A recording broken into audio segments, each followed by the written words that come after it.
سبحان اللہ لا الہ الا اللہ واللہ اکبر سبحان اللہ والحمد للہ ولا الہ الا اللہ واللہ اکبر سبحان اللہ والحمد للہ ولا الہ الا اللہ واللہ اکبر نحمده ونصلي على رسوله الكريم اما بعد. رمضان کا یہ مہینہ اللہ سبحانہ کی طرف سے ایک بہت ہی بڑا انعام ہے ہماری طرف. اس میں کیا کیا انعامات ہیں، کیا کیا چیزیں ہیں، وہ تو انسان نہیں ہو سکتا. پیارے نبی صلی اللہ علیہ وسلم نے اس پر، اس کی فضیلت پر، اس کی اہمیت پر اس مہینے سے آنے سے قبل ہی شعبان میں اس کی اہمیت کو بیان فرمایا تھا، تاکہ یہ اتنا بڑا مہینہ ہے شہر رمضان کہ ہم اس سے محروم نہ ہو جائیں جو کچھ اللہ پاک نے اس میں ہمیں عطا فرمایا ہے. خصوص جو مہینہ جو یہ دیا گیا ہمیں وہ اس لیے کہ سال بھر جو ہم بہت سے کاموں میں غفلت برتتے ہیں، سستی کرتے ہیں، تو اس مہینے میں اللہ نے ایسی برکت رکھی ہے کہ تھوڑی سے ہم توجہ کے ساتھ اس مہینے کو گزار لیں تو سال بھر ہمارے لیے وہ ایسا مہینہ بن جاتا ہے کہ پورا سال جو ہے وہ ہمارا بڑا آسودگی سے اور دین کے ساتھ گزرتا ہے. تو یہ صرف مہینہ جو ہے ایک مہینہ والا نہیں ہے، بلکہ تو پوری سال کی پروٹیکشن کرتا ہے ہمارے دین کی. اور اللہ کے نبی صلی اللہ علیہ وسلم نے وہ اعمال خاص طور پر ان میں بیان فرمائے جس میں ہم عام حالات کے اندر، سال کے اندر توجہ نہیں دیتے اور بہت زیادہ محروم ہو جاتے ہیں. دیکھیں جب آپ صلی اللہ علیہ وسلم نے اس کے فضائل کو بیان فرمایا اور شروع میں ہی یہ کہا کہ بہت بڑا عظیم مہینہ آنے والا ہے، تو اس کے بعد جو آپ نے ایک چیز پہ زور دیا، سب سے پہلے تطوّن من تقرب فرمایا. سبحان اللہ. تو اس بات پر سب سے پہلے اللہ تعالیٰ نے زور دیا، ترغیب فرمائی، کیونکہ ہم اس معاملے میں بہت کمزور ہیں، بہت ہی زیادہ کمزور ہیں. ہو سکتا ہے اگر یہ بات نہ ہوتی، اس پر اگر اللہ کے نبی صلی اللہ علیہ وسلم نہ کچھ ترغیب فرماتے تو شاید یہاں اس رمضان میں ہم ان کو چھوڑنا شروع کر دیتے. وہ ہے چھوٹی چھوٹی نیکیوں کو کرنا. بولے سبحان اللہ. ہمارے نزدیک اس کی قیمت نہیں، چھوٹی ہے جی، غیر مقدر ہے، نفل ہے، مستحب ہے، کیا کرنا، کر تو لیا نا کام، پڑھ تو لیا نا، یہ تو ہو کے آنا. تو اس پر ترغیب دی اللہ کے نبی نے کہ چھوٹی کو چھوٹا مت سمجھو. سبھی مولانا صاحب نے آیت پڑھی ہے آپ کے سامنے، اس تو بہت بڑی چیز ہے. چھوٹی نیکی کو چھوٹی نہ سمجھ، کیونکہ جو چیز اللہ کے سامنے پیش کی جائے وہ چھوٹی کیسے ہے؟ اس آیت میں یہی بتایا کہ جو پیش کی جائے گی وہ اچھی اللہ کے درمیان میں، تو اس لیے پیش کی جائے گی کوئی اہمیت ہے بہت بڑی. کتنی بڑی ذات کے سامنے وہ چیز پیش کی جا رہی ہے، تو چھوٹی کیسے ہو گئی؟ چھوٹی کیسے ہوگی؟ تو اللہ نے کتنی بڑی بات فرمائی گی، تقربا، کہ چھوٹی چیز جو ہے وہ تو ایسی ہے کہ وہ تو اللہ کے قریب تمہیں پہنچاتی ہے. اور جو چیز اللہ کے قریب کرے وہ چھوٹی کیسی ہے؟ تمہارے ذہنوں میں بات کیسے بیٹھ گئی؟ تو خصوص اس مہینے میں ہمیں ترغیب دی، کیونکہ ظاہر ہے مہینے میں ہم اس چیز کی پریکٹس کریں گے، اس پہ زور لگائیں گے تو سارا سال پھر ہم کمائی کریں گے اللہ کے فضل سے. کیونکہ اس پہ ایک چیز جو بتا دی نا، اللہ تعالیٰ نے ہمارے فطرت کو جانتا ہے نا کہ ہے تو یہ لالچی، جب تک ان کو کوئی چیز اچھی لالچ نہ دوں نا یہ ہلتے نہیں ہیں. تو اللہ سبحانہ تعالیٰ وہ صرف ہمارے لیے کرتے ہیں سب. تو کتنا بڑا لالچ دیا کہ ہے تو چھوٹی چیز نہیں کہ تم نہیں کرو گے، لیکن چلو ایسا ہے کہ جو مہینہ میں نے تمہیں دیا اس لیے کہ ہمیں پریکٹس ہو جائے اس کی، ہم اس شوق میں چل رمضان میں تو کم اس کی پریکٹس کریں. تو فرمایا کہ یہ چھوٹی چیز جو ہے، چھوٹی نیکی جو ہے، کوئی انسان اگر رمضان میں کر لے گا نا تو اللہ تعالیٰ اس کو فرض کے برابر ثواب دیں گے. اب کتنی بڑی بات ہوگی، فرض کتنی بڑی چیز ہے. اب کیا ہے کہ ہم بھائی یہ نہ چھوڑو بھائی، یہ نفل تو اثر سے پہلے پڑھنے والے یہ نہ چھوڑو یار، یہ سنت نہیں چھوڑنی چاہیے، یہ نفل نہیں چھوڑنی چاہیے یار، یہ تو غلط بات ہے. اور کیا پتہ ہے رمضان ہے، آپ ایک رٹا مارتے ہیں یار رمضان ہے اس وجہ سے کر ہی لیں یار، کیونکہ ثواب تو فرض کے برابر جا رہا ہے. تو آدمی رک جاتا ہے یار، وضو کے بعد 2 نفل پڑھ ہی لیتے ہیں. کیا چیز موجود کر رہی ہے؟ تو اللہ تو جانتا ہے کہ اب وہ ہم اگر موجود کر رہی ہے کہ بہت بڑا ثواب ہے اس کے پیچھے، فرض کے برابر ہے. اور حقیقت میں نے بتایا کہ یہ تو ثواب بہت بڑا ہے، ہمیشہ کے لیے بڑا ہے، کیونکہ یہ میرے قریب کرتا ہے. بندہ جب نوافل سے، چھوٹی نیکیوں سے کرتا کرتا میرے مقرب ہو جاتا ہے، میں اس کو اپنا ولی بنا لیتا ہوں، اپنا دوست بنا لیتا ہوں، میں اس کا ہاتھ بن جاتا ہوں، میں اس کی زبان بن جاتا ہوں. کتنا بڑا مقام اللہ نے بتایا ان چھوٹی نیکیوں کے ساتھ، اور ہم اس کو چھوڑ دیتے ہیں. عام حالت میں سلام کرنا ہوتا ہے کتنا دیر لگتا ہے، چھوٹی نیکی ہے نا. جواب دینا سلام کو کتنی دیر لگتی ہے. مسجد میں آئے ہم، وہ جو پڑھنے آئے تھے ہم نے پڑھ کے سلام پیش پہ رسم پر اور سنت کی اعتکاف کی نیت کر کے لگی کرنے میں، اتنی چھوٹی ضرور نہیں ہم سمجھتے ہیں. نفل پڑھنا کچھ چھوٹا نہیں، چھوڑیں کیا پڑھنا، بس فرض پڑھ لیتے ہیں. شارٹ کٹ مارنے کے تو ماہر ہو گئے ہم نمازوں پہ، بس فرض پڑھا ادھر کیا نکل گیا باہر. تو کتنے بڑے بڑے ثواب کو ضائع کر رہے ہیں. تو اللہ تعالیٰ نے ہمیں اس مہینے کے اندر اس کا احساس دلایا ہے کہ چلو اس وقت میں تمہیں فرض کا ثواب دیتا ہوں، اس لیے کہ تم نے اگر اس پر رمضان میں پریکٹس کر لی کہ تم نے چھوٹی چھوٹی چیزوں کو نہیں چھوڑنا. کہ راستے میں کوئی چیز پڑی تو آپ نے اس کو اٹھا لی، چھوٹی لگتا چھوٹی ہے لیکن بہت بڑی چیز ہے. کوئی آدمی راستہ بھولا ہے، آپ رک گئے اپنے کام کو چھوڑ کے، آپ نے اس کو راستہ بتا دیا، آپ نے کسی کی مدد فرما دی. آدمی گاڑی سٹارٹ نہیں ہو رہی، آپ نے بھائی پوچھ لیا کہ میں آپ کو دھکا لگا دوں. یہ بہت چھوٹی چھوٹی نیکی ہیں. کچھ نہیں، گھر کے اندر آپ نے اپنی بیوی کی مدد کر دی، چلو بھائی میں بھی تمہارے ساتھ برتن اٹھا دیتا ہوں، چلو بھائی میں تمہارے ساتھ کر دیتا ہوں. کوئی کرتا ہے ایسے؟ کتنی بڑا یہ نیکی ہے. یہ وہ نیکی ہیں کہ جس کے بدلے سے اللہ سبحانہ وتعالیٰ انسانوں کی بخشش فرمائیں گے.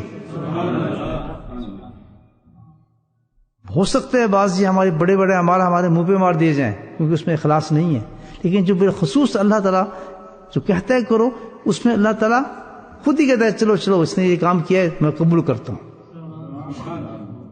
تو اس کی تو اتنی عادت ڈالنی چاہیے. دیکھیں آپ ایک چھوٹی نیکی کا واقعہ کتنا حدیث کے اندر آتا ہے. قیامت کے روز ایک آدمی کی اعمال نامہ پیش کرے گا تو ایک نیکی کم ہوگی. اس کی کتنی کم ہوگی؟ اس صرف ایک نیکی. اللہ تعالیٰ کہ تیری تو نیکی کم ہے، تو نہیں جا سکتا جنت میں. اللہ تعالیٰ میں کیا کہ جا ایک نیکی مانگ لا کسی سے، یا دکھائے اللہ تعالیٰ نے. دیکھیں کیسی چیز دکھائی ہے. اب وہ شخص چلتا ہے مجموعہ میں کتنے بڑے بڑے اعمال والے لوگ بیٹھے ہوں گے، کیا ہوگا بیچارے. وہ نیکی مانگ رہے، کہتے نہیں بھائی نیکی تو ہم نہیں دے سکتے، بہت مجبوری ہے ہمیں خود نیکی کی ضرورت ہے. ایک نیکی جس سے آپ ہر وقت ہم کما سکتے ہیں، ہر لمحہ کما سکتے ہیں، ہر سانس میں کما سکتے ہیں، بہتات کے ساتھ کما سکتے ہیں. یہ کتنی بڑی غفلت ہے. یہ رمضان جگا رہا ہے ہمیں، اس کی ہم عادت ڈالیں. کتنی دیر زندہ رہنا ہے؟ روز خبریں سنتے ہیں وہ بھی مر گیا، وہ بھی مر گیا، وہ بھی مر گیا، اسپتال چلا گیا. آخری اینڈ میں بڑی بڑی بلڈنگیں، بڑے بڑے محل، بڑی بڑی دکانیں، ملینز، جو کچھ بھی ہمارے پاس بڑے بڑی ہم بن جائیں بھی جو بننا ہے، لیکن آخر میں کیا ہے؟ مٹی ہے. مٹی کتنے آپ بنا لیں، مال نہیں اعمال ہے. بس اعمال کیا ہے؟ یہ نیکی انسان کا مال ہے. نیکی نہیں ہوتے ہم سے بڑے کام، کم سے کم چھوٹے کاموں کو نہ چھوڑیں، بالکل نہ چھوڑیں. بہت ہی سنوایا ہے. تو وہی نیکی کی تلاش میں بھاگتا پھرے گا بھائی مجھے کیسے نیکی میں ہر ایک سے جائے گا. اللہ کا مانگ تولا کہیں نہیں. تو ایک بچا ہوگا کوئی میری طرح ٹوٹا پھوٹا آدمی، کیا بات ہے تو بہت دیر سے دیکھ رہے ہیں، پریشان پھر رہے ہو، کس چکر میں تو کہتے یار تجھ سے کیا بات، تو خود پھانک آدمی ہے، تیرے پاس ہے ہی کیا، تجھ سے کیا کہتا بات تو سن، مجھے مسئلہ بتا اپنا، کیا مسئلہ تیرا؟ یہ میں آپ کو مفہوم بتا رہا ہوں حدیث کے، اپنے ذوق کے ساتھ کچھ باتیں. تو وہ کہے گا جی چل تو بتا دیتا ہوں تمہیں، کرنا تو کچھ نہیں، ہاں مجھے بھائی ایک نیکی کی ضرورت ہے، تیرے پاس ہے کچھ؟ کہتا ٹھہر جا، نہیں دی کسی نے؟ کہتا نہیں دی. کہتا بات یہ ہے کہ میرے پاس کچھ بھی نہیں، سوا ایک ہی نیکی ہے، اور مجھے پتا ہے تیرا نہیں بنا معاملہ، تو میری ایک نیکی کیا کام کرے گی؟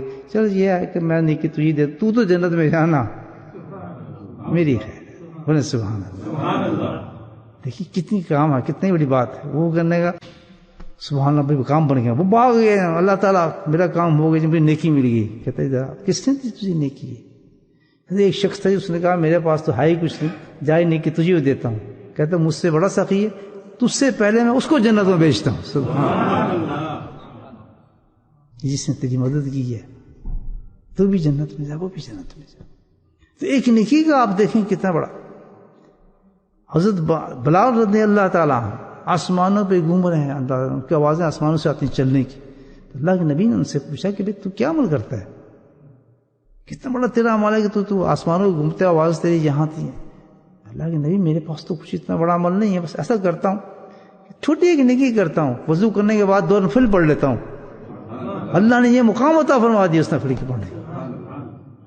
اللہ نے صحت دی ہے، میاں طاقت دی ہے، وقت دیا ہوتا ہے، مسجد سے نکل جاتے ہیں، مغلوطی کوئی نہیں ہمیں کہ پوری نماز ہی پڑھ لیں اس پر. نہیں جی کہاں ضروری ہے، یہ تو چھوڑ دو تو اچھا ہے. اور تو افسوس کی بات ہے، اب تو اعلان ہی ہونے لگے کہ آپ نفل نہ پڑھیں، ہم انتظار نہیں کر سکتے.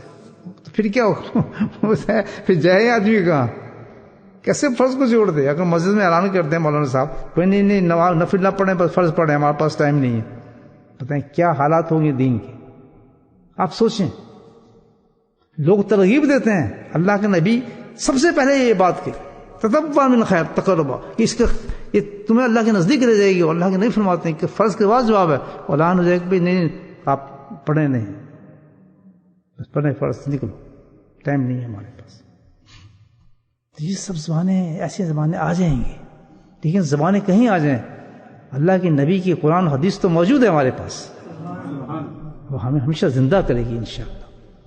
سمجھے؟ یہ فرمایا کہ نیکی جو چھوٹی ہے اس کو ضائع نہ کرو، عادت ڈالیں رمضان کے اندر اس کی. آج دیکھیں اللہ نے کتنا فضل فرمایا. یہ نیکی کی جمع کرنے کے تو بیٹھے ہیں یہاں پر، اور کس لیے بیٹھے؟ کیسے اللہ تعالیٰ نے کرم فرما دیا کہ دیکھیں ایک مسجد میں ہمیں جمع کر دیا. اللہ نے ایک مسجد میں جمع کر دیا. یہاں کیا ملے گا ہمیں بتائیں؟ کچھ بھی نہیں. ہمیں وہی نیکی ملیں گی، اور کیسی کیسی نیکی ملیں گی. اس کا کمال کیا ہے کہ اللہ کا ذکر کرنے آئے ہیں. اب کس سے پوچھو یار کہ ضرورت ہی نہ ذکر کام کرنے، یہ کوئی اتنا ضروری تو نہیں نا، ہم نے یہ کر لیا نا، ہم نے تہجد پڑھ لی نا، ہم نے فلاں کر لیا نا، ہزاروں لسٹ بتا دیں گے، کوئی ضروری تو نہیں ہے. ادھر کیا ہو رہا ہے اس ذکر کے بارے میں اندازہ لگائیں. انس رضی اللہ تعالیٰ قال قال رسول اللہ صلی اللہ علیہ وسلم من قوم اجتمع یذکر اللہ. اب حدیث کے لفظ آتے ہیں، من قوم یجتمع ذکر اللہ، جو کوئی قوم یعنی انسان مجمع میں بیٹھیں گے، ہمارے طرف جمع ہو جائیں گے، اور بیٹھنے کے بعد مسجد کا نام ہی لے کے جمع ہو جائیں گے، ہمیں تو اس سے بڑا ثواب ہے کہ ہم تو اللہ کے گھر میں جمع کیا اللہ نے ہمیں. من اجتمع قوم ذکر اللہ، کہ جو اللہ کے لیے صرف اللہ کے لیے جمع ہوں گے. اس فنکشن میں کوئی نیت نہیں ہوگی دوسری کہ میں یہ بھی کروں گا، میں یہ بھی کروں گا، چلو یہ کام بھی نکال لوں گا، فلاں کام بھی نکال لوں گا، یہ چیز نہیں. سب کام کو ختم کر دینا ہے اور خالص نیت کرنی ہے. خالص کر کے آنا ہے کہ میں نے کچھ بھی نہیں کرنا اس مجلس کے وساوس سے یا اس کے واسطے سے، میں نے بالکل نہیں کرنا. اس مجلس کو میں نے پاک رکھنا ہے. اس کو کہتے ہیں اخلاص کے ساتھ اللہ کے لیے وہ کام کرنا. کوئی کام بھی تو خاص اس کے لیے فرمایا جا رہا ہے کہ خالص اللہ کے لیے آئے ہوں. آگے فرمایا اور میری رضا کے لیے بیٹھے ہوں گے آپ. کوئی اور دوسرا مقصد لینے کے ساتھ اس مجلس میں نہ آئیں، نہ اس کو جمع کریں، نہ اس کو ذکر کی مجلس بنائیں، اس کو باہر رکھیں معاملے. جب ذکر کی مجلس ہو تو صرف اور صرف ایک ہی نقطہ ہو کہ جتنے لوگ بیٹھے ہیں وہ اللہ کے لیے جمع ہوئے ہیں، اور جمع ہونے کے لیے اللہ کے ذکر کے لیے بیٹھے ہیں. من اجتمع قوم یذکر اللہ، سبحان اللہ. تو ایک دم کیا ہوتا ہے، اللہ کیا کرتے ہیں، منادی السما، آسمان سے ایک فرشتہ آوازیں مارنے لگتا ہے. یہ حدیث ہے بھائی. ہمارے ایمان تو کہتے ہیں کہ حدیث و قرآن ہی سب کچھ ہے. تو ایسی اتنی پیاری پیاری باتیں سن کے بھی ہم عمل نہ کریں تو تالے لگ گئے نا ہمارے دلوں کے اوپر. تو مجھے بتائیں تالے لگ دیں.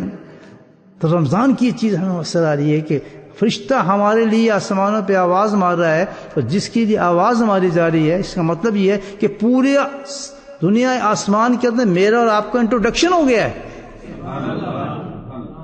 جو آج سے ہمیں پہچاننے لگیں گے حشر تک پہچانیں گے. یہ تو وہی لوگ تھے نا جو فلاں مسجد میں اشرف مسجد گئے تھے رمضان کا وقت تھا، اور خالص ان کی نیت نہیں تھی. کوئی ادھر رہتا تھا، کوئی ادھر رہتا تھا، کوئی ادھر رہتا تھا، کسی قسم کا اور مقصد نہیں تھا. وہ بھاگتے چلے آئے. تھا بھی رمضان، تھا بھی آرام کا ٹائم، ہر جگہ اثر مل سکتی تھی. یہاں مسجد تھی، وہاں مسجد تھی، وہاں مسجد تھی، لیکن کیا دیکھا کہ نہیں یار اللہ کا ذکر ہو رہا ہے، چلو چلو ذکر ہو رہا ہے. سبحان اللہ. اللہ کیا کہتے ہیں مناتی السماء، آسمان سے فرشتہ مقرر وہ آوازیں مارتے ہیں. کیا آواز مارتی ہے؟ سبحان اللہ. آپ سوچیں کتنی بڑی اللہ تعالیٰ انعام دے رہا ہے اس پر. ان قوم یکفر اللہ، ان قوم یکفر لکم، اے قوم جو تم جمع ہوئے ہو سب کو میں نے تمہیں معاف کر دیا، بخش دیا. الحمدللہ. الحمدللہ آج یہ دن ایسا ہے کہ ہم گلے ملیں کہ میری بخشش ہو گئی، آپ کی بھی ہو گئی. دنیا کی کوئی طاقت میں اس یقین کو نہیں ہٹا سکتی. اللہ کی قسم مجھے پورا یقین ہے کہ اس مجلس کے بعد میری بخشش ہو گئی، کیونکہ اللہ نے کہہ دیا، اعلان کرا کے کہہ دیا. اللہ بھیجتے ہی اس کو جس کو بخشش کرنا چاہتا ہے. سبحان اللہ. اس کو دلوں کو نرم کر دیتا ہے، اس کی تکن کو دور کر دیتا ہے، وہ کاموں کو چھوڑ دیتا ہے، وہ اس میں موقع پیدا فرما دیتا ہے، کیونکہ اللہ نے اس کو اپنا بنا لیا. اور کون آئے گا؟ اب اللہ کے قانون یہ نہیں ہے اس کو دیکھو یار فرشتہ کھڑا ہے، یہ تو یار چور ہے، یہ تو ڈاکو ہے، یہ تو ابھی زنا کرتا تھا، یہ سب اپنے یار ڈرامے دیکھے تھے. نو نو نو یار یہ تو فلاں آدمی ہے، میں اس کو جانتا ہوں، یا اس کو اس نے پیسے گائے ہوئے ہیں، یا ہزاروں قسم کے لازمات تو ہوتے ہیں نا. لیکن وہ اس مجلس میں بیٹھ گیا تو اللہ تعالیٰ کیا فرماتے ہیں؟ سبحان اللہ سبحان اللہ. یشکالا کو جلیس رحم، کہ اس اندر محفل میں جو آ گیا، جو میری محفل ہے اس میں بیٹھنے والا محروم جا ہی نہیں سکتا. نیت ہو اس کی کہ میں ذکر کرنے ہیں. یہ ذکر ہے کہ کب اللہ تعالیٰ ہم سے کب کروا رہے یہ کام؟ رمضان میں. کیوں کروا رہا ہے؟ اس لیے کہ یہ سب رمضان میں نہیں، ان کی عادت بن جائے کہ ہمیشہ اشرف مسجد میں آگے ذکر کرنا ہے. تب تو رمضان ملے گا دوستو. یہ نہیں رمضان کی وجہ سے پائے ہیں کہ ثواب زیادہ ہے. اللہ کہتا ہے جو رب تمہیں آج ثواب دے سکتا ہے تو کل ثواب دے سکتا ہے. آج تو تمہیں لالچ دے کے بلایا ہے. سبحان اللہ. آیا کریں گے بھائیو، اور ساتھ اور بھی لے کر آئیں. جو دوسرے کو لے کے آتا ہے وہ اس کے لیے ایک نجات کا ذریعہ بن جاتا ہے بہت بڑا. اس کو پھیلائیں. آج ہماری مصیبتوں کا، پریشانیوں کا، یہ کورونوں کا، ٹرونوں کا، یہ سارا جو کچھ ہو رہا ہے یہ اس وجہ سے کہ ہم اللہ سے دور ہو گئے، اللہ سے دور ہو گئے. اور اللہ کا ذکر ایک دم اللہ کے قریب کرتا ہے. ایک دم کتنے قریب ہو گئے کہ ہم یہاں بیٹھ کے تھوڑے جمع ہوئے ہیں، اس کے بعد ہم ذکر کریں گے تو فرشتے آواز مار رہے ہیں جاؤ تم بخشے گئے ہو، بخشے گئے ہو، بخشے گئے. فرمایا اللہ کو تبدت السیئات الحسنہ. اس کے ساتھ ایک اور خوشخبری سن لو، سرٹیفکیٹ لے جاؤ کہ جو کچھ تمہارے گناہ تھے، چور تھا، ڈاکو تھا، جو تو نے کیا اس مجلس سے پہلے، لیکن جب تو اندر آیا تو ہم نے ایک اور تم پہ گرم کر دیا. تبدت السیئات، کہ میں نے تیرے تمام گناہوں کو نہ صرف معاف کیا ہے بلکہ بدل نیکیوں میں تبدیل کر دیا ہے. بولے سبحان اللہ. یہ ہے کریم ذات. یہ ہوتا ہے رمضان. صرف روزہ رکھنا رمضان نہیں ہے، چند اعمال کرنے کا نام رمضان نہیں ہے. یا تو ہر چیز ڈھونڈو، ہر چیز ڈھونڈو کہ جو ہمیں امیر ترین بنا دے آخرت کا. ایک ایک لمحہ قیمتی، اس لیے کہا گیا ہے کہ ایک ایک لمحہ ایسا ہے اس رمضان کے اندر اللہ نے وہ صلاحیتیں دی ہیں ہمیں مال کمانے کی. وہ صلاحیتیں ہم دنیا کے مال کمانے پہ لگا دیتے ہیں لیکن پیچھے چھوڑ جاتے ہیں. یہ کس طرح یہ فلاں بندے کا تھا، یہ ہوگا جی وہ تو مر گیا. اچھا یہ بنایا تھا جی، بلڈنگ بنائی تھی جناب، یہ اس نے محل بنایا تھا، یہ دیکھیں اس کا گھر تھا، یہ جناب اس کا یہ تھا، یہ اس کی گاڑیاں تھیں، یہ اس کی وہ تھا، یہ اس کا وہ تھا. یہ وہ کہاں گیا؟ وہ نہیں ہے. سبحان اللہ. وہ یادگار زندگی لے کر جائیں، یادگار زندگی جس میں ذکر اللہ ہو. سبحان اللہ. کیوں؟ میں آپ کو بتاتا ہوں ذکر اللہ ہوتا کیا چیز ہے.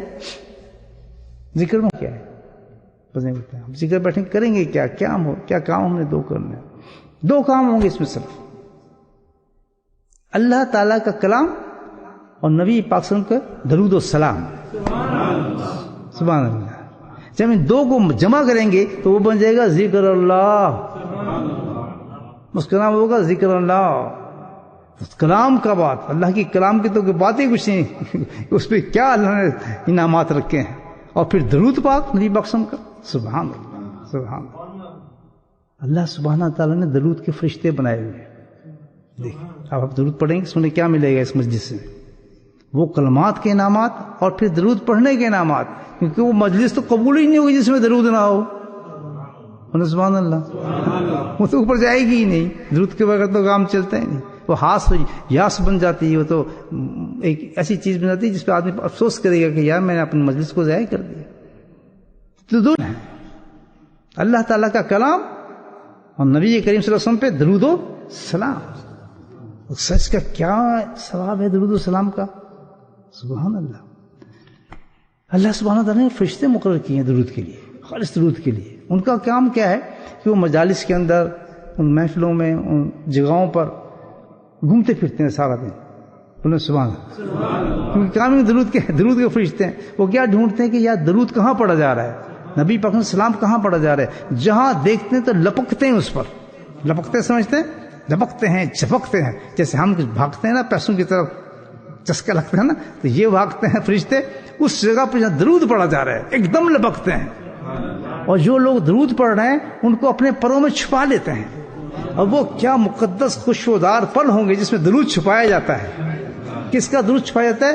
ہم جیسے ناپاک انسانوں کی زبانوں سے نکلا ہوا درود چھپایا جاتا ہے. سبحان اللہ. یہ ہو رہا ہے آپ کے ساتھ، ابھی ہو رہا ہے، ابھی ہوگا آپ کے ساتھ، ہوگا ان لوگوں کے ساتھ ہوگا جو آن لائن بیٹھے ہیں، بے شک ہزاروں میل، 200 ہزار میل دور بیٹھے ہیں، اس مجلس میں شامل ہیں. وہ بالکل یہی ثواب لے رہے ہیں.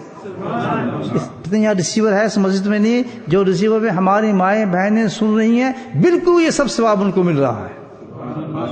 قسمت جگ گئی ہے الحمدللہ. بستی کی زندگی بن گئی. اس طرح زندگی، اس طرح یہ زمینیں زندہ ہوتی ہیں. یہ زمینیں زندہ اس طرح کرتا رہتا ہے. یہ مردہ ہوں گی زمین صدی سے پڑی، لیکن یہاں جب اللہ کا نام تکبیر پڑھنا شروع ہوئی تو یہ زندگی آ گئی اس مسجد کے اندر، اس زمین کے اندر. یہ منفرد ہو گئی ہے، یہ اللہ کا گھر بن گیا ہے، یہ چمکنے لگا ہے. یہاں کے ادب مختلف ہو گئے. قیامت تک اس کو مزید کیا ثواب رہے گا. یہ جگہ مختلف ہو گئی کیونکہ اس کی نسبت اللہ سے ہو گئی ہے.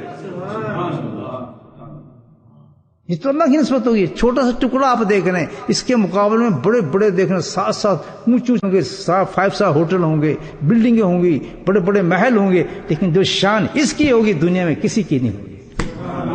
جو فرشتے اس پہ اترتے ہوں گے، جو رحمتیں اس پہ آتی ہوں گی، جو سکون اس میں ہوگا، ان محفلوں میں اور ان بڑی بڑی بلڈنگوں میں کہیں نظر آئے گا. کیوں؟ اس کا تعلق کس سے ہو گیا ہے؟ اس زمین کا تعلق کس سے ہو گیا ہے؟ اللہ سے ہو گیا. تو اس کی زندگی بدل گئی ہے. وہ انسان جو بکھرا ہوا ہے، کچھ نہیں ہے، ٹوٹا ہوا ہے، دنیا مانتی نہیں ہے، بیکار ہے، برا حال ہے، شرابی ہے، بدنام ہے، جب اس کی نسبت اللہ سے ہو جائے تو بلند ہو جاتا ہے. اللہ کا ذکر کیا، اللہ کہتا اب اس کی نسبت میرے سے ہوگی. میں ان کو گناہوں کو نہیں دیکھتا، میں تو اس چیز کو دیکھتا ہوں کہ اس کی نسبت کس سے قائم ہو گئی ہے. بولے سبحان اللہ. یہ ذکر ہے. اسی ذکر سے ہم غافل ہو گئے تو یہ سارے معاملات چل رہے ہیں ہماری زندگی کے اندر، ہم مردہ ہو گئے. تو دیکھیں جب درود شریف پڑھا آپ نے تو کیا ہوتا ہے کہ فرشتے ایک دم آتے ہیں اور لپکتے ہیں، اپنے خوبصورت پروں میں چھپاتے ہیں. اور کیا کرتے ہیں کام؟ وہ یہاں بیٹھے ہیں، مدینہ بند ہے، ویزا کچھ بھی نہیں، کورونا آ گیا ہے، جا نہیں سکتے، ہم گھر بیٹھے ہیں. لیکن آپ نے درود پڑھا، انہوں نے آپ کے درود کو اٹھایا، اپنے پروں میں بند کیا، اڑتے ہوئے گئے، جا کے مدینہ منورہ میں بارگاہ اقدس نبوت کے اندر پیش کر دیا کہ فلاں فلاں مسجد کے اندر فلاں فلاں انسان یا رسول اللہ صلی اللہ علیہ وسلم آپ پر درود پیش کر رہے ہیں. حدیث تیری میری یہ قسمت ہے، نصیبت ہے کہ بیٹھے ہم یہاں ہوں اور فرشتے ہمارے درود کو لے کے سرکار کے سامنے پیش کیا جائے کہ تیرے نام کے ساتھ فلاں عورت بیٹھی اس مجلس میں تیرا ذکر سن رہی تھی، یہ اس کا درود ہے، فلاں انسان کا یہ درود ہے، فلاں آدمی کا یہ درود ہے، فلاں ابن فلاں کا یہ درود ہے. تو سرکار دعا سے رحمت اللہ عالمین کیا اس کا جواب نہیں دیں گے؟ فوراً ہاتھ اٹھاتے ہیں اور کہتے ہیں اللہ تعالیٰ تو اس کی جس نے مجھے رمضان میں یاد رکھ کر دودھ بھیجا تو اس کو نہیں، اس کے خاندانوں کو بخشش کر دے. یہ ذکر کی مجلس ہے. کیا ملا؟ درود پڑھا آپ کو ملا، نہیں ملی آپ کو. حضرت عائشہ صدیقہ رضی اللہ تعالیٰ کی حدیث پیش کرتا ہوں درود پر. بہت بڑی چیز ہے دوستو درود. سبحان اللہ. دعائی قبول نہیں ہوتی، مانگ لیں جتنی مانگنی ہے آپ، جب تک آگے پیچھے اس کا درود کا نور نہیں ہوگا کوئی بات نہیں بنے گی. وسیلہ اور واسطہ دینا پڑے گا سرکار دو سم کو، اس میں سوچتے نہیں کر سکتے. تو بھائی حضرت عائشہ صدیقہ فرماتی ہیں، اسی قسم کی حدیث ہے، بہت پیاری حدیث ہے کہ جس وقت انسان درود بھیجتا ہے تو اللہ نے ایک الگ فرشتہ مقرر فرمایا ہے. اس کی اتنی طاقت اس فرشتے کی، الحمدللہ اللہ ہی جانتے ہیں اس کی مخلوق کے بارے میں. اس میں اتنی طاقت، دنیا کی کسی حصے کے اندر بھی کوئی درود پڑھ رہا ہے تو اس درود کو فوراً فرشتہ اٹھاتا ہے. سبحان اللہ. دوسرے فرشتے کون تھے؟ تو درود کو اٹھاتے ہیں، کدھر جاتے ہیں؟ وہ سیدھے جاتے ہیں سبحان مدینے کی طرف، اور یہ درود جاتا ہے سبحان اللہ کس مکے کی جاتا ہے. سبحان یہ وہ فرشتے اٹھاتے ہیں درود، اور درود اٹھانے کے بعد سیدھا یہ جاتا ہے اللہ سبحانہ تعالی کی بارگاہ اقدس میں پہنچ جاتا ہے. اس درود کو فوراً پیش کرتا ہے کہ یا اللہ فلاں بندے نے فلاں مسجد میں بیٹھ کر تیرے پیارے نبی صلی اللہ علیہ وسلم پہ درود پڑھا، یہ میں درود لے کر آیا ہوں تیرے پاس. حضرت عائشہ صدیقہ کی حدیث ہے پڑھنے. کیا مقام ہوتا ہے انسان کا. اس کا میرا درود آپ کو کہا جائے گا، اللہ کے پاس بھی جائے گا، اللہ کے نبی کے پاس بھی جائے گا. جب اللہ کے پاس پہنچتا ہے وہ تیرا اور میرا درود، تو پہنچنے کے بعد اللہ تعالیٰ کیا فرماتے ہیں کہ فرشتے اس درود کو تو واپس لے جا. کس مقام پر؟ کہ جہاں اس کی قبر ہے اس پر لے جا. یہ میرے حکم سے اس پر قیامت تک اس کے لیے خوار کرتا رہے گا، اس پہ رحمتیں بھیجتے رہے گا، اور اس بندے کی قبر کے اندر آنکھوں کو ٹھنڈا کرتا رہے گا. تیرا بھائی بھول جائے گا، تیرا باپ بھول جائے گا، تیری چاچی بھول جائے گا، جس کے لیے تو نے دنیا کے لیے پیسے کمائے وہ بھول جائے گا، لیکن سرکار کا درود تجھے نہیں بھولے گا. پھر آنکھیں پہ پڑھا ہوا درود تجھے نہیں بولے گا. وہ قبر میں جس وقت تو لیٹا ہوگا، دو مفہوم نکلتے ہیں آپ کے اشکال آئے گا جی پھر وہ مردہ تھا اس نے درود کیسے پڑھ لیا، فرشتہ کیسے لے گیا؟ تو سنیں دو چیزیں نکلتی ہیں اس میں. پہلی چیز تو یہ ہے کہ جس وقت وہ انسان زندہ تھا اس نے جو درود پڑھا، جیسے میں نے آپ نے پڑھا سبحان اللہ پڑھا، تو وہ درود جو تھا الحمدللہ جس وقت انسان وہ مر جاتا ہے تو اللہ تعالیٰ اس درود کو جو ہم نے پڑھا ہے اس کو اس قبر پہ بھیج دیتا ہے، جا کر پڑھتا ہے. اور دوسری چیز اللہ خبیر بصیر ہر چیز سے. دوسرا پہلو وہ کیا کہ بھائی اللہ تو جانتا ہے کہ اس بندے نے کہاں مرنا ہے. رہتا یہاں پر ہے، مرنا اس نے جا کے امریکہ میں، رہتا یہاں پر ہے، مرنا اس نے جا کے بڑوچ میں، رہتا یہاں پر ہے، مرنا اس نے جا کے میرپور میں جا کر، مرنا یہاں رہتا یہاں پر ہے، مرنا اس نے جا کے ملتان. میں کیسے جا سکتا ہوں؟ میں تو رہتا ہی ہوں، مجھے تو جانے کی ضرورت نہیں. لیکن اللہ کی کتابوں میں لکھا ہوا ہے کہ اس کی قبر کہاں ہے، اس کا قبر کا حصہ کہاں بنے گا. محل تو اس کا یہاں ہے، لیکن اس مٹی کو بھی اللہ تعالیٰ پتہ ہے کہ جس مٹی میں اس نے جانا ہے. اللہ جانتے ہیں ہر چیز کو. تو کیا ہے جس وقت میں نے اور آپ نے درود پڑھا تو اللہ سبحانہ تعالیٰ نے اس درود کو اس مٹی پر پہنچا دیا، اس جگہ پر جس کی قبر بنی تھی وہاں اس درود کو پہلے ہی کھڑا کر دیا. سبحان اللہ. آج جو مسجد اشرف کیا کرتے ہیں دوست، رمضان میں آپ درود پڑھیں گے، اللہ نے اس درود کو پہلی ہماری قبر کے اوپر کھڑا کر دیں گے. اور ابھی ہم قبر میں پہنچے نہیں ہیں تو درود اپنا کام شروع کر دے گا کہ فلاں شخص نے مرنے کے بعد اس مٹی میں نہ آنا ہے، اور اس پر سلام اور درود بھیجنا شروع کر دے گا، سلامتی شروع کر دے گا اس پر. تو مجھے بتائیں مرنے کے بعد اس شخص کو کیا ملے گا؟ سبحان اللہ. درود کیا دے گیا اس کو؟ تو ابھی قبر میں جائے گا تو نور نور ہو رہا ہوگا درود پاک سے اس کا قبر. وہ کہے گا یہ سب کچھ کہاں سے آ گیا؟ تو درود مسکرا کر کہے گا کہ بندے تو بھول گیا، میں تجھے نہیں بولا. فلاں مسجد میں بیٹھ کے تو نے مجھے آج میرے نبی پاک صلی اللہ علیہ وسلم پہ ایک دفعہ تو نے درود پڑھا تھا، آج میں تیرا صدیوں سے دیر سے انتظار کر رہا تھا کہ تو آئے تو تیری آنکھوں کو ٹھنڈا کرے. میرے بھائیو چھوٹی نیکی کو چھوٹا نہ سمجھنا. یہ تو رمضان میں فرض کے ثواب سے ہم لالچ میں کر رہے ہیں، لیکن حقیقت یہ ہے کہ اس کی وجہ سے انسان ولی بنتا ہے، اس کی وجہ سے ولی بنتا ہے. ایک نیکی آپ کو اللہ کا دوست بنا دے گی. یہ چھوٹے چھوٹے اعمال جو ہیں، کسی مدد کرنا، سلام کرنا، یہ کرنا، چھوٹے اعمال مسنون خوبصورت اعمال، نبی کی سنت کے اعمال، ان کو زندگی بنا لیں، ان کو زندگی بنا لیں. ایسی ہے کہ یہ ایسی اینٹ ہے کہ یہ آپ کی پوری بلڈنگ کو کمپلیٹ کر دے گی الحمدللہ. دوسری چیز اللہ اکبر، اللہ کا ذکر ہے، اس کے ساتھ منسلک ہو جائے، ذکر کے ساتھ اپنی زندگی کو لگا دیں. ذکر کو بہت ہی خوبصورت گلدستہ اللہ پاک نے دیا اپنی محبت کا. محبت ہے، قرب رہتا ہے، اس ذکر کو جاری کریں. اللہ پاک ہم سب کو اس کی توفیق نصیب فرمائے. بسم اللہ الرحمن الرحیم. الحمد للہ رب العالمین، الصلاۃ والسلام علی سید المرسلین شفیع المذنبین طه و یاسین الحبیب الامین. اللهم صل علی سیدنا مولانا محمد النبی الامین ازواجہ امہات المؤمنین وذریاتہ واہل بیتہ کما صلیت علی ابراہیم وعلی آل ابراہیم انک حمید مجید. وسلم تسلیما دائما ابدا کثیرا کثیرا. یا اللہ یا اللہ یا اللہ، تو اپنے فضل کرم سے ہم سب کی بخشش فرما دے. یا اللہ ہم سب کے گناہوں کو معاف فرما دے. یا اللہ ہمارے گناہوں کو معاف فرما دے. یا اللہ ہماری خطاؤں کو معاف فرما دے. دانشتہ دینشتہ غیر دانشتہ تمام گناہوں کو معاف فرما دے. یا اللہ اندھیرے جرم میں کیے گناہوں کو معاف فرما دے. یا اللہ تیری کتابوں میں سب کو لکھا ہے میرے مولا. یا اللہ تو سب جانتے ہیں ہمارے حالات کو میرے مولا. یا اللہ تو اپنا فضل فرما. رمضان کی اس عظیم رات میں، عظیم شام میں میرے تو اعلان فرماتے جاؤ میں تم سب کو بخش دیا.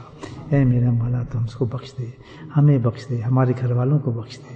یا اللہ ہماری اولادوں کو بخش دے، ہمارے ماں باپ کو بخش دے، ہمارے رشتہ داروں کو بخش دے. یا اللہ اس بستی کے تمام انسانوں کو بخش دے. یا اللہ اس گھر کے جہاں جہاں ہمارے اس بستی کے اندر، ہر گھر کے اندر میرے مولا آسودگی عطا فرما، برکتیں نصیب فرما، رحمتیں نصیب فرما، دین نصیب فرما، بیماریوں سے دور فرما، آفتوں سے دور فرما، اپنی حفاظت فرما. اے میرے مولا اس ذکر کا نور گھر گھر کے اندر پہنچا دے. اے میرے مولا ہمارے دلوں کو اس سے منور فرما دے. یا رحم الرحمین یا کرم تو اپنا فضل و خاص عطا فرما. یہ رمضان ہمارے لیے بہترین رمضان بنا دے، سلامتی والا رمضان بنا دے، سلامتی سے گزار دے اس رمضان کو میرے مولا. یا اللہ اپنے فضل سے، اپنے کرم سے، اپنے حبیب کے صدقے سے ہماری ساری دعاؤں کو جو ہم نے ذکر میں مانگی اور جیسی بھی مانگی، دل میں مانگی، زور سے مانگی میرے مولا. جو بھی اس مجلس میں حاضر ہوا میرے مولا، دور سے حاضر ہوا، نزدیک سے حاضر ہوا، گھروں میں بیٹھ کر ہوا یا اور بہت دور ہوا، جس طرح سے میرے مولا اس مجلس میں جو عورت مرد اس میں حاضر ہے میرے مولا، ان سب کی بخشش فرما، ان کی دعاؤں کو قبول فرما، ان کی حاجتوں کو پورا فرما، ان کی مشکلاتوں کو دور فرما. وصلی اللہ تعالی علی خیر خلقہ محمد وآلہ وصحبہ اجمعین برحمتک یا ارحم الراحمین. آمین.